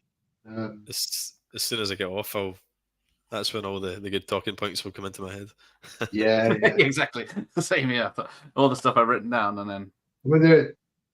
There's so much trivia, isn't there? I mean, I did. Yeah, that's why I thought this is not worth a watch party, because we'd be here all night going to the trivia. Yeah, I mean, on IMDb, it just goes on and on and on. The amount of trivia. Yeah, to pick out certain bits. Yeah, it's quite amazing, really.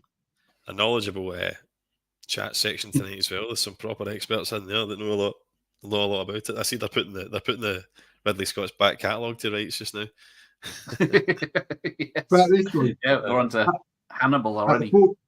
At the 47-minute mark, the snake scale seen under the electron microscope that one. Was actually a marijuana bud. Yeah, this is a close-up of a marijuana bud. Yeah. I don't know why they just didn't. I guess it's not as impressive as a snake skin. Is not as impressive. I wouldn't know. I've never seen a scanner under a microscope. Exactly. With the serial number on. I don't know how they must have done that in post. Yeah. No, I have nothing to add. Just it's timeless. It's timeless, and it's influenced just about every dystopian sci-fi film that's came after it. Yeah, So we must have done something right. I think it's just culmination of visuals, soundtrack, and a great cast. Wonderful performances by Rutger and Harrison Ford. Yeah. And it's just magic, isn't it? One of them films that just comes along every once in a generation, and it's just got that magic about it. I think. Okay, right. Then if I'm going to try something now, it's probably kill the bandwidth of my stream, but I've just put a phone number in the chat. So if anyone wants to call and talk online, we shall see if it works. Because I don't know if my PC's powerful enough, so we'll see. We're doing a phone in now. A Bladerunner phone in. It's a phone in now. Test. It's a test. Oh wow! So it might be only one, and it might only last about 2 seconds when it kills my PC power. But if anyone wants to phone in, probably UK only because that's a UK number. I don't know. It's a soft phone, so it's not my number, and it won't be live apart from when we're live. So we shall see. Any calls? The switchboard. Oh, Michael Myers has found me out. Yeah. Low call number, not an 0898 number. I didn't find it in the back of a magazine.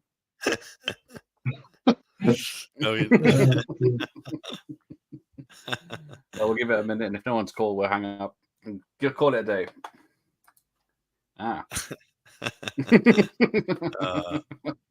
Oh no! Now the jokes. I guess there isn't much humor in the film, apart from Harrison Ford's impressions. I don't know. There's no humor in it, really. There's no deliberate humor I can think of. I don't know. No, yeah, there's maybe some dark humor. I don't know. There's killing. I don't.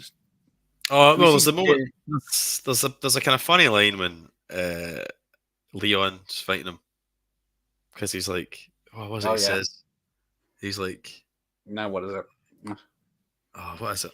It's not laugh out loud funny, but it's it's a kind of funny reaction to what Leon says. Yeah, I'm trying to think what it is now.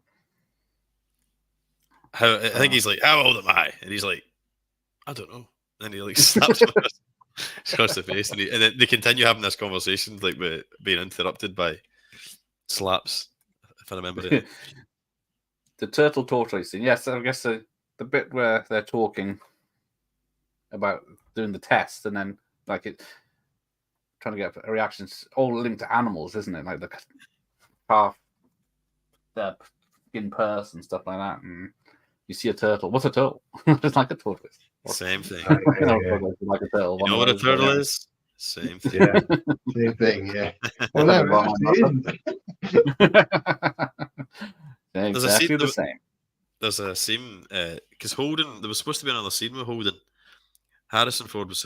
There was a scene shot where Harrison Ford goes to visit Holden, and he's in hospital and he's in shit state. He's like, like one of those comedy films where he's got like an attraction. He's one hand's up there and he's fully in a cast and he can barely speak and he's on like a ventilator. And Harrison Ford basically goes to see him just to kind of like see how he's getting on and ask him any information that can help him because he's taking over the case kind of thing. But I think it just got cut for pacing reasons. But I've seen stills of it. I remember seeing that. You mentioned it or still or something. Yeah. And obviously we don't really get an update on Holden, do we? That's it. Just takes it in a bad way, and that's it. So obviously, it was a scene where he went to visit him. Yeah, because that's the difference with the book. Because in the book, Deckard's a bounty hunter, so he thinks if I kill these 5 replicants, that's so much money I can. He's thinking about the cash. Buy my sheep or buy my real goat or whatever it is he gets in the end. Holden's mentioned in the book, isn't he? Because I think Holden's like the top. Is Holden not like the kind of the top tier guy that gets all the jobs? So I think is it because he gets taken out. In the book, he's kind of like one of them. Chance to... Yeah, I guess taken out by Batty in the group. Yeah, but right. Well, if no one's brave enough to call, we'll call it a night. Shite bags.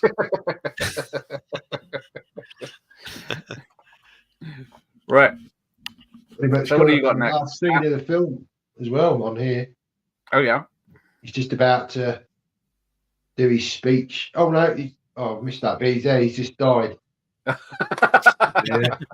Well, apparently, yeah. I They had missed the stuntmen speech. do the jumping, and they weren't making it. So Rutger Hauer said, "I'll do it if you shorten it," and then he just about made it, and they used that bit in the film. And then the dove flies off again. Is that symbolic of something? The dove. Yeah, the that's dove the flying off. look, and then that's another scene that was fixed because in the theatrical cut, when the dove flies off, it's like obvious daytime and blue skies, where the rest of the film is dark and raining. So they fixed that in the final cut. Yeah, this was all dark. Oh, the spinners come up behind Rutger Hauer as well. Just noticed. Well, yeah, it's quite a cool scene actually because it's just him there, just raining, but it's fixated on him. Yeah, very cool. It's the two. Too bad she won't live. But then again, scene, isn't it? Yeah, because there's only two. That's the only time he speaks English because he starts off with the city speak, which is German, Japanese, English, Spanish, or something mixture because of the melting pot LA has become, and then he reads English later on, so we know he reads English, and then he speaks English at the end. Apparently, he put a stupid amount of work into that. Richard James almost. He came up with the language himself. He put a lot of work into coming up with that language, and he's considering how little he's actually in the movie. It's like that maybe seem worth it, but I suppose it all adds to the whole film. Yeah. Yes. Yeah, it didn't go overboard like Lucas did. Absolutely. Someone put great new characters in the background. Someone put a cracking comment up earlier. I don't think you highlighted it, Gareth. It was like if George Lucas had done the final cut, he would have had Holden shooting first at the beginning. I did not see that. I think it may have been the same guy, the horror cat dad, maybe. Anyway, it was a good one. You never been tempted by the gun edition, Andy? You know that gun edition that you could. The replica, right? It was available, but I think it goes for an incredible amount of money now. I didn't know that existed, mate. Do you mean what that comes with 2049? Sorry, not Blade Runner, but 2049 edition with the gun. You haven't got that at all. No, I didn't know that existed, mate. I know that you can buy decent replicas of the gun. No, there is an edition of I think it was from Germany or something like that. Really nice, edition of. But it's the gun that Harrison Ford uses, not K's gun. So it's got the double, thing on it. Trigger. That's the word. Very nice, but incredibly expensive. I think Keith at Euphoria, I think he's got one of them. Oh, if he doesn't have it, he's bound to have it. He's got two of them. He keeps one under his pillow. You get the one with the whiskey glasses as well. Well, I've seen that one, and I remember I wasn't as big into physical media collecting as I am now when that film was first released, and I wanted a nice version, so I did at least get them. I've got the Mondo Steelbook that has of 2049 that has the 3D version, the 4K and the Blu-ray, and it's a really nice steelbook. But yeah, that's a bit of a regret of mine, Matt, not getting the one that came with the Bladerunner inspired white whiskey glasses. That was cracking. Yeah, I would imagine those are pretty expensive now on eBay. Yeah, they are now. Yeah, that gun even more, 300-400 quid at least. Yeah, I'm not that big a fan. The gun edition. Oh, stuck to the stand. Have you got it, Eddie? Oh yeah, there's a YouTube video where a guy buys it and tries to cut the stand off and just completely wrecks the whole thing. Some bloke does it. It's like at the end, it's like, oh no, I've just ruined it all. Oh, you idiot. That's a bit like oh, I don't have it to hand, but I was doing an unboxing of the new Gladiator. I suppose it's kind of on topic because it's Ridley Scott, but the new Titans of Cult Gladiator release, I was unboxing it earlier on, right, filming it, and it's a increasingly annoying trend this of putting too much glue on the cards, right? And it's completely wrecked my Titans of Cult. I took the card that's designed to come off because there's proper like artwork and design underneath it. So at first I thought, if I taken something off that wasn't supposed to come off, maybe my fault. But it's definitely not. It's supposed to come off, and it's left a horrible big like damaged circle. It's made it all kind of deformed. Is that the £50 version or the 100 one? The 50 one, mate. Yeah. I think it's too much. 100 quid for one film is too much, in my opinion. No matter what it's worth. They did it with that Exorcist one, you know, the big Exorcist box that came. People were taking the back off of that and it was ripping that was like 80, 90 quid. Yeah, too much glue. There's no need. They wrap it in cellophane, just put the card around it. You don't need the glue, do you? Oh, doesn't it? See with these editions as well, Matt. Why not just see if it's like a really kind of premium like edition? Why not just put instead of having it as a card that's stuck to the outside of the packaging, just put it in the box. Like just put it in as like a sheet that goes in the box, so that you can open the box, take the sheet out, and be reminded of like the spec and the special features. I don't know why they insist on gluing them to the box. I appreciate it's maybe for in the store. You know, if it's something that's a bit more common, a bit more mainstream, I get it because they want to put it in HMV so that you can pick it up and actually read what's in it. But like Titans of Cult stuff, they get like very few people are buying them at a shop. They're pre-ordering them and they're coming straight to their house. So why can't it just be inside the packaging? I don't get it. No, like I say, it ruins it, doesn't it? Because even if you do it really carefully, it still tear it. You know, and you think, oh, I've just paid 50 quid for this, and it's it's damaged. It's damaged, yeah. Oh, it's so annoying.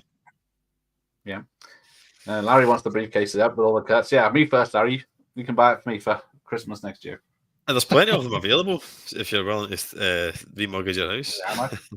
Yeah, they're quite readily available on eBay. It's just that they're like £100 and upwards. You can get if you get like I think they do. If you're willing to buy a European one, they're a bit cheaper. It's just that it'll be region B, but it'll have like the Italian language on the front of it and stuff. It'll still say Bladerunner on the case, but all the kind of spec stuff that goes around it will be in Italian. I think there might be an HD DVD release of it as well. You're right, yeah. There is. Probably more collectible now because, defunct format. Yeah. It's the Region B UK Blu-ray version is like hen's teeth. That's the one you'll pay the most for. But you're right, you're probably better getting HD DVD if you've still got like an old Xbox or something that can play it.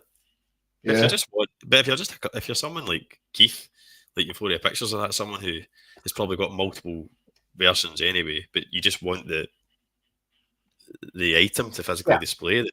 Yeah. Does it matter? You could just get the HD DVD one if it's never going to come out the box anyway. It's going to sit on the. I don't know whether he has the briefcase. I'm not sure. He doesn't actually have that. It's one of the few. £200. No bids.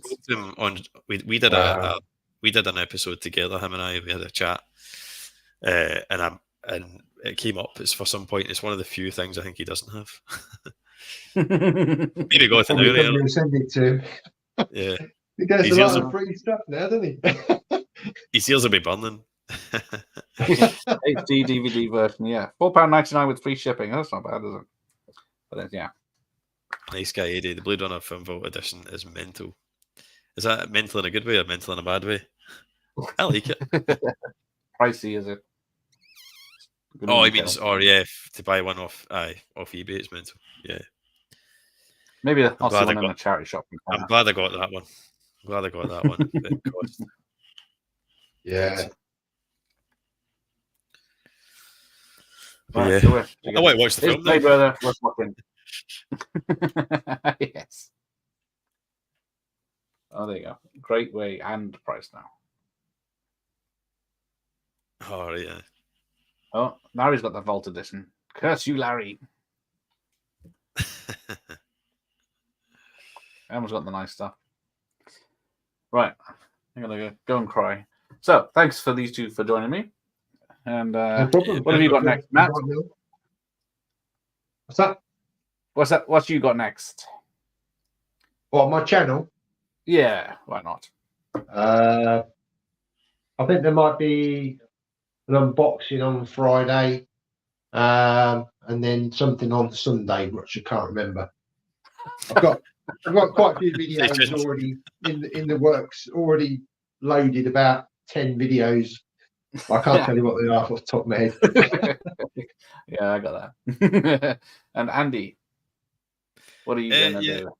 I've got a few things lined up. So I'll have the Titans of Cult unboxing of Gladiator. That'll be my next thing that will come out in the next couple of days. And I've got I'm going to try some kind of shorter reviews, 4K reviews of The Creator, The Fugitive, and maybe some other stuff, some whole videos and things like that. But yeah, I'm doing another video actually, which is about like the kind of top 5 mistakes or 5 big mistakes that collectors make based on my experience. So I'm interested to see how that one goes down. That sounds interesting. Nice. I'm going to. It's just taking me ages to. I have multiple copies of things. Is probably one of them. Well, no, it's not. It's not on there. But I might make a part 2. I might you can never have enough copies of anything, just in case. Oh, so yes, thanks to everyone for joining us. Sorry I couldn't get to the chat, but we were in the zone. Night on Movie Talk. Thanks for being in the chat. It's yes, I've enjoyed it. I've enjoyed all the comments. Thanks for tuning in, folks. Yeah. And we're just coming up to 2 hours, which is the same length of the film, so we'll call it a day. So thanks for everyone for joining us. Time to die.